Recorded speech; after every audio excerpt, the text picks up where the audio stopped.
This message comes from Mattress Firm. Tired of losing sleep? Mattress Firm sleep experts can match you with a Tempur-Pedic mattress built to absorb motion. Shop the Black Friday sale and save up to $500 on select Tempur-Pedic sets. Restrictions apply.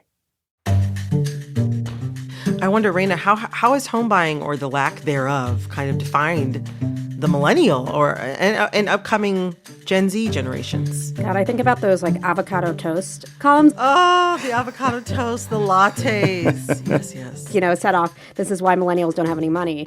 And, obviously that is a very incomplete picture of why my generation and generations below us are not in the same circumstances that people like our parents were.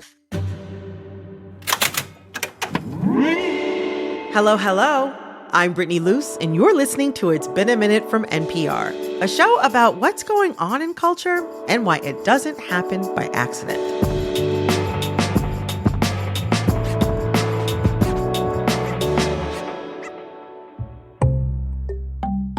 It seems like everywhere you turn, someone is talking about the cost of rent and housing prices. And for good reason. Everyone, including myself, is on the hunt for their own slice of paradise. But is that even possible anymore? We're getting into it with producer and editor for NPR's Embedded, Raina Cohen. Raina is also the author of The Other Significant Others, Reimagining Life with Friendship at the Center. So happy to talk about this. And NPR's chief economics correspondent, Scott Horsley. Welcome to the show. Good to be here. Okay, so Raina, Scott, both of you have reported on how Americans are navigating the housing market. Some are purchasing with friends. Some are scraping together their own money as best they can. I wonder, why is home ownership the dream, even though it's out of reach for so many? It's attached to what we call the American dream. It represents having made it, represents independence, freedom, so many of the values that I think a lot of Americans hold really strongly. And if you saw people in your family or when you were growing up owning a home, it just seems like something that you should be able to do as well. And in economic terms, it has been the main way that a lot of families have accumulated wealth over time is through home ownership. Yeah, I would like to own a home, but it hasn't happened for me yet. I think many people in America feel the same way, but the Trump administration is trying to help prospective buyers out, they say. The director of the Federal Housing Finance Agency, or the FHFA, Bill Pulte, said the administration is, quote, working on a plan to introduce 50-year mortgage terms for home buyers.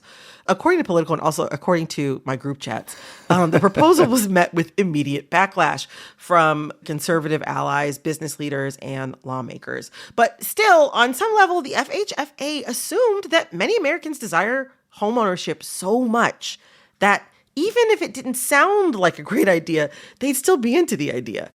What ideals about home ownership was this proposal, do you think, trying to speak to? I was thinking of, what is the problem that this policy is trying to solve? And it seems like one problem is that people can't get homes at the ages that they used to. If you are 25, maybe the idea of a 50-year mortgage is not that wild. And most 25-year-olds at this point can expect to buy homes. So, I see it as trying to speak to a real concern people have. It's not clear to me that that's necessarily the best route. Well, I suppose it's just designed to make that dream seem accessible to more people, because there are a lot of people who right now, even if they have that dream, don't feel like it's affordable, don't feel like it's in their future, at least not in their near-term future. And one reason for that is, the biggest hurdle for many first-time home buyers is not the monthly payment. It's coming up with a down payment. The down payment. And the 50-year mortgage does nothing to address that hurdle at all. No. If the average home price is $400,000, if you're putting 10% down, which is less, you're still going to have to get mortgage insurance if you do that. Yeah. That's $40,000. There's not a lot of 25-year-olds out there who have $40,000 to spare to put down a down payment.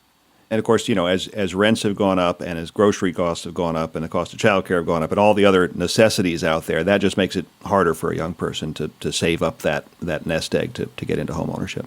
Scott, in your article, you reported that the National Association of Realtors had to scrap the photo it was planning to use on the cover of a new report because it didn't fit what the current home buyer looks like. Yeah, they had a photo all teed up, ready to go. That was, as was described to me, a cute young couple where the wife was expecting, a baby, and that is, I think, a stage of life where we traditionally sort of think of people maybe taking that step into homeownership for the first time. But as we said, the data for the 12 months ending in June was that the median first-time home buyer was 40 years old. The median of all home buyers was 59. And so they wound up using a photo of a much older couple who looked like they were, getting close to retirement age instead, because that just fit the data more. Yeah. And there's a kind of, why are people so interested in owning a home, as you had asked before? What would it enable if more people can have this kind of part of the American dream? I mean, I think one thing is offering people a sense of security that you're not going to get kicked out of your home because you can't afford rent anymore, or that rent prices go so high that you get priced out. That makes people feel like they can stay in a place, and it also kind of connects to putting down roots. Certainly people that I encounter in their 20s and 30s and sometimes 40s, they just feel like they're not attached to any particular place. And I think home ownership ends up being an almost forcing mechanism to commit to where you are. And I think it's, for a lot of people, just what it means to be an adult, as there are these other kinds of markers that have become optional, like marriage, like having kids. Homeownership remains, I think, pretty across the board, across the kind of ideological spectrum, something that people really aspire to, and represents that they have made it, and that they're no longer in that free-flowing stage between their adolescence being a real deal adult. You bring up a very good point, Raina. And I'm feeling it. Like I said, I'm 38, not a homeowner. I'm feeling it. It does feel like, for me, this final step of adulthood that I really want to check off. And it feels increasingly impossible. People in these generations are often still attached to the idea of owning a home, but in order to do that, they really have to get creative or give up that idea. And I saw this with some of the reporting that I did as well. I spoke to a couple of women in their late 30s who are looking to buy a home together. They are not romantically partnered. They're longtime friends who have lived together, knew that they wanted to. And I also spoke to the mother of one of them. Her name is Sari, and she got married and bought a home around age 30. And she was sort of observing how different it was for her generation as a baby boomer, where people did not contemplate co-buying a home, this huge investment with somebody that they are not married to. So, that's one way that I have seen it. And certainly the data bears out that younger people are more interested in teaming up with a relative, that can be a parent or a sibling or a friend, if they want to buy a home in a day and age where home ownership has really become unaffordable. The administration is clearly responding to the challenge that a lot of people are facing with home affordability. And so the 50-year mortgage is sort of a superficial way to try to make home ownership seem more affordable. But if you scrape just a smidge below the surface, there's not a lot of substance here. Housing affordability is a real challenge. A 50-year mortgage is not a real solution. It would have the effect, potentially, of lowering people's monthly payments a little bit. But you'd have that payment like way longer, right? Yeah, at the cost of adding an extra 20 years. I mean, it's like saying, well, your credit card payment would be a lot lower if you just make the minimum payment, but you're going to be in hock for the rest of your life. You'll pay a whole lot more in interest, and you will take a lot longer to accumulate any equity in your home. And when I said that home ownership is the way that a lot of families have accumulated wealth, well, this would really chip away at that wealth accumulation piece of home ownership. Coming up, when Zillow did research on why people co-buy, and about a quarter of them are doing it because they don't want to live alone, that's a major reason. It's not just affordability. how America's cult of homeownership may be losing steam. This message comes from Cook Unity. Cooking quality meals takes time, but it doesn't have to be your time. Enjoy culinary masterpieces for way less than restaurants, takeout, or the grocery store. Get comfort and nutrition delivered in every bite thanks to Cook Unity's award-winning chefs. Heat and eat in as little as 2 minutes. Go to cookunity.com/meals or enter code MEALS before checkout to get free premium meals for life. This message comes from Schwab. Everyone has moments when they could have done better. Same goes for where you invest. Level up and invest smarter with Schwab. Get market insights, education, and human help when you need it. This message comes from the Council for Interior Design Qualification. Interior designer and CIDQ president Siavash Madani explains the value of having an NCIDQ certification. An NCIDQ certified interior designer must complete a minimum of 6 years of specialized education and work experience and pass the 3-part NCIDQ exam. All 3 exams emphasize and focus on health, safety, and welfare of the occupants. It's really about the implementation of design. Good design is never just about aesthetics. It's about intention, safety, and impact. We take the responsibility of protecting the public seriously. The space needs to be functional, safe, and accessible. To learn more about NCIDQ certification or to hire a certified designer, visit cidq.org/NPR.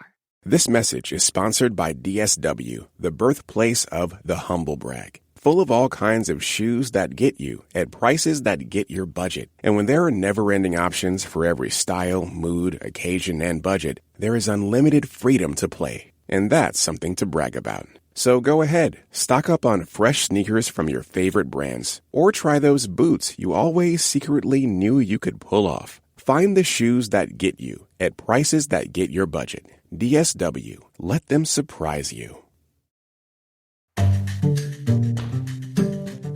The basic challenge with homeownership is that we just have a shortage of homes to meet the demand out there. We didn't build very many homes in the wake of the great financial crisis, which was driven by sort of oversupply of housing, and so we've had a decade and a half now of undersupply, and we desperately need to play catch up. And part of that means, in some places, changing the land use regulations so that you can pack more housing onto smaller pieces of land. Certainly some of the trade policies that the Trump administration has put in place is not helping by making, lumber and the other bricks and sticks that go into home building more expensive. But what would really make housing more affordable for people is if we had more housing, because right now the supply is just not keeping pace with demand. Part of that might mean, not always thinking in terms of the 3-bedroom, 2-bath, single-family home with a big yard and a white picket fence, but denser housing that might accommodate some of the different lifestyles and demographics that we're seeing today. Whether it's people who are staying single for longer, couples forgoing having children, and so forth, and multi-generational housing. Maybe it's a mother-in-law cottage out back suite, or whatever it might be. The home builders are beginning to make those adjustments. It's slow, and in some cases it's slowed down by land use regulations and so forth. But home builders will over time respond to the market to the extent that the economics allow them to do so. Okay, so Reina, you reported on friends co-buying properties together. What are some of the perks and some of the pitfalls of this pathway to homeownership? Yeah, I was really struck by data from Zillow, and then there were a few other reports that were consistent on this, that about 15% of people who had bought homes in 2024 had done so with a friend or a relative. The kind of prevalence of this, and certainly the interest in this is more common as you go to younger generations. I talked to quite a few people who were either in the process of co-buying or had co-bought previously, and the two main reasons, one was you can get a home when you wouldn't otherwise, and also get a often better home. And then there were reasons that people wanted to live with the person they were trying to co-buy with. So somebody that I spoke to who's in the DC area, he and his wife kind of had a surprise pregnancy. We're excited about that, but they were worried about getting priced out of the city. They wanted to continue living with friends that they had been living with at the time, and realized that they, could afford a place that they would want to live in and be able to renovate if it wasn't just the couple. So this isn't even a case of somebody who is single and needs to have, a second person to make up for what has been called couple's advantage. Oh, yeah. If you're two people, you can afford more properties that are on the market than if you're one. And then everybody I talked to also had this social piece as well, that they wanted the company of the person that they were living with. So the, sort of two main people that I focused on in this story one of them had lived alone as a renter and had felt like she had made, like that was an example of making it to her. People respected that as being independent. And it was during the pandemic and she felt lonely. Like she, would get up and like go take herself on a walk and go work from home and then be home with herself all day. And she decided she wanted to live with others. And ultimately that led to co-buying. So when Zillow did research on why people co-buy, and about a quarter of them are doing it because they don't want to live alone, that's a major reason. It's not just affordability. They want company, yeah. Yeah. I wonder what are some of like the legal things or some of the kind of pitfalls that people should be looking out for if they want to co-buy with friends? Yeah, I mean, it's a huge investment in risk, just like it is if you are married to somebody. I was going to say, I'm always like, let's think about the baseline risk. Like there is always risk if you are teaming up with anybody, kind of regardless of the relationship. Sure. There's usually a kind of built-in structure to discuss how you're going to split costs. So, for instance, the women that I interviewed who ended up co-buying together used sort of financial structure called tenancy in common. And as part of tenancy in common, which split up, who the percentage of who owned what, they had to kind of work with a lawyer on all sorts of different kinds of scenarios that they needed to think through. And then on top of that, the mother of one of these women was concerned about the risk involved because they weren't married. And if you're married, each state has its own default rules about how you will split property. But they wouldn't have that to lean on. And she came up with a list of something like 30 questions for the two of them to go through, which the women found useful. I mean, it was like, they wanted to have either a duplex or like two sort of separate units on the same property, so they would still be on the same mortgage. And there were questions like, if something goes wrong in one unit, like there's a leak on the top unit and it like affects the bottom unit, who pays for that? If one person wants to sell, how do you deal with that? How does homeowners insurance work for the two of them? They ended up getting a place with a shared yard. Who's responsible for that? How do you split like upgrades or renovations to the house? How does that kind of, when you're eventually selling, all sorts of things. It's just really playing out these scenarios, which honestly seem like they're good for anybody. Yeah. Like, when I was talking to some economists about this, they were like, this is good for anybody. Like you should be having these conversations and trying to play out, in the same way that people will get prenups, not because they expect to get divorced, but because it is good to kind of do the like exercise ahead of time of like how will we deal with a situation that when we are not in the heat of the moment that we hopefully won't end up in. It's kind of a similar set of thinking there. Yeah, it seems like there could be some good opportunities there as long as everyone goes in eyes open, and doesn't act hastily. Yeah, I mean, which is very similar to marriage, I'll say. Yeah. It is. I'm very interested in what you say about people wanting the companionship of a co-owner or a housemate. And I wonder how much of that is, we used to get all the companionship that we needed and more during the workday. And the last thing we wanted was to go home to somebody. We needed some alone time. But with after the pandemic, I guess a lot of people missed that workplace companionship. Yeah. I think some of it predates the pandemic. For decades in the U.S., been a movement around co-housing. So, you have where people might have their private units, but then there's communal space. I mean, there's always certainly a subset of people who are interested in living in more communally oriented ways. And then, I think you can go into talk to some couples therapists like Esther Perel, who would say that we're now asking of one person, a partner, what we would a village. These are not just sort of pandemic era. I do think that there is a kind of broader conversation that's happening around, even if you do have a romantic partner, is that the sole kind of social and emotional support that you want, and are there other ways to get that and to organize your life, let alone if you do not have a romantic partner, and then there might be other ways you would want to fulfill those kinds of needs. Wow, there's so many changes afoot in the way that we live. I wonder, how do you see Americans' relationship with home ownership changing in the next 5 to 10 years? Like, will home ownership always be a part of the American dream?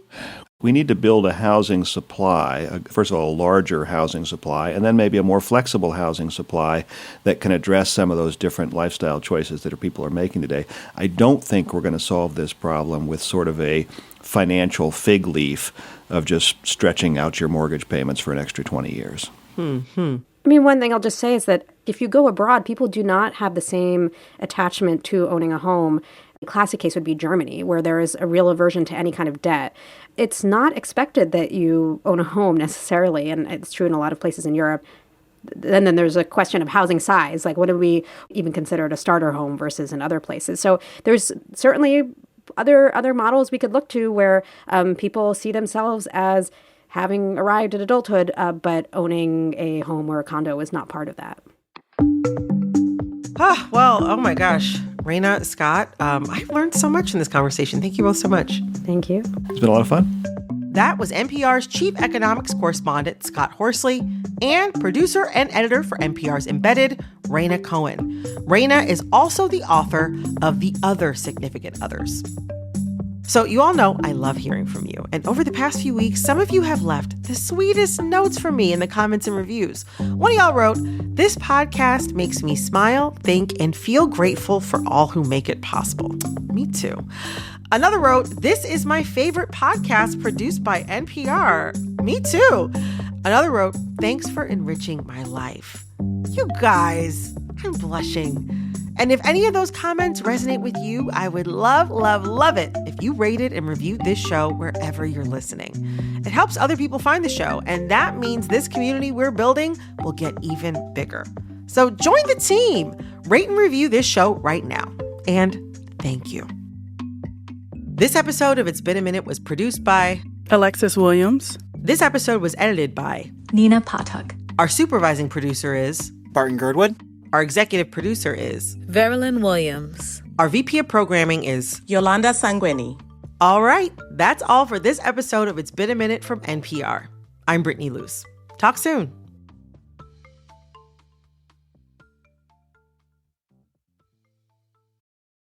This message comes from KeyBank. Growing a successful business has never been easy. That's why KeyBank offers curated strategies to help your business grow today and into the future. Reimagine business as usual. KeyBank opens doors. More at key.com/B2B.